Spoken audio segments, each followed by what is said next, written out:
So, today we're diving into this really fascinating idea from the writer D.R. Nayar that he calls the seventh sense. It's something he argues we all have, but we kind of let it get dusty. And getting in touch with it could totally change how we see the world around us. Let's kick things off with a story that just perfectly captures what this is all about. Okay, so picture this. We're going back 30 years. The author is in Osaka, Japan at a subway station. In this platform, it's immaculate, not a speck of dust.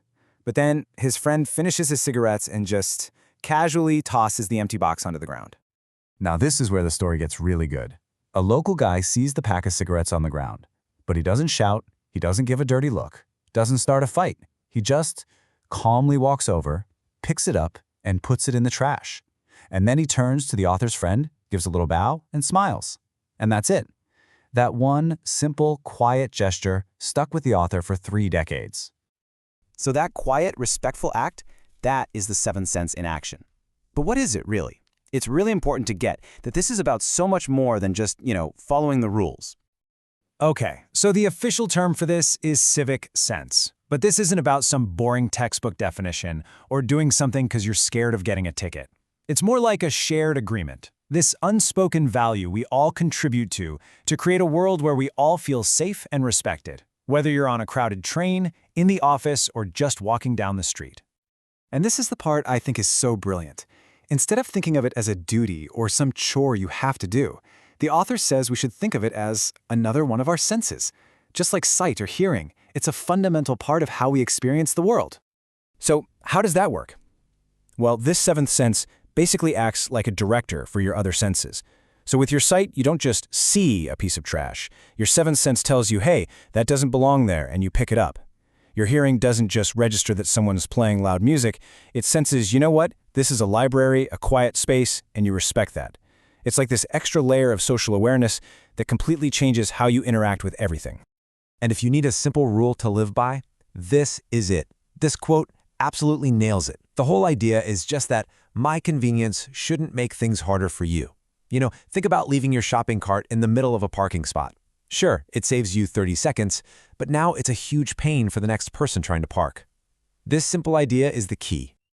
I mean, this all seems pretty obvious, right? It feels like something we'd all want to get behind, which leads to a pretty big question. If having this civic sense is so good for everyone, why does it feel like it's disappearing? So yeah, let's talk about that. Why is our seventh sense getting weaker? The source material really points the finger at one main culprit, the rise of the me-first mindset. And you can see it right here. The biggest piece of the pie is just plain old apathy, a feeling of, it doesn't matter, so who cares? Right behind that is that active me-first attitude. Then you've got smaller factors, like rules not really being enforced, and something the author calls cultural blind spots, which is basically when we get so used to seeing things like litter or rude behavior that our brains just start filtering it out. This gets at a classic psychological idea called the tragedy of the commons. The logic goes something like this. If a park or a sidewalk belongs to everybody, then the responsibility for it is spread so thin that, in a way, it belongs to nobody. And that's how we get that not my problem attitude, where nobody feels like they need to step up. Okay, so that's the problem. But here's the really hopeful part. The cool thing about a sense is that it's like a muscle. It can be trained and strengthened. So let's talk about solutions.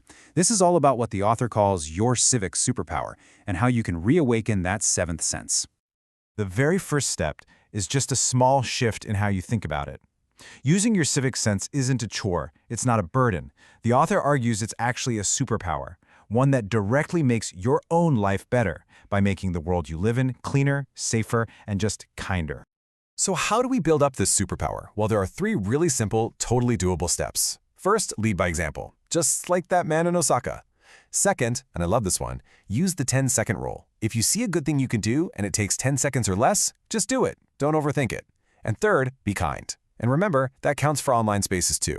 A YouTube comment section is a shared public space, right? When you boil it all down, it comes back to this one simple choice, a choice you make 100 times a day in tiny little moments, choosing we over me. And please never, ever think that one small action doesn't matter. I mean, think about it. That one man picking up one cigarette pack 30 years ago, that one action is the reason we're even talking about this today. One little thing can create a ripple effect that goes further than you can possibly imagine. So we'll end with this. We've talked about the seventh sense, why it's fading and how to get it back, but now it's all about action. So the question is for you, what 10-second action will you take today?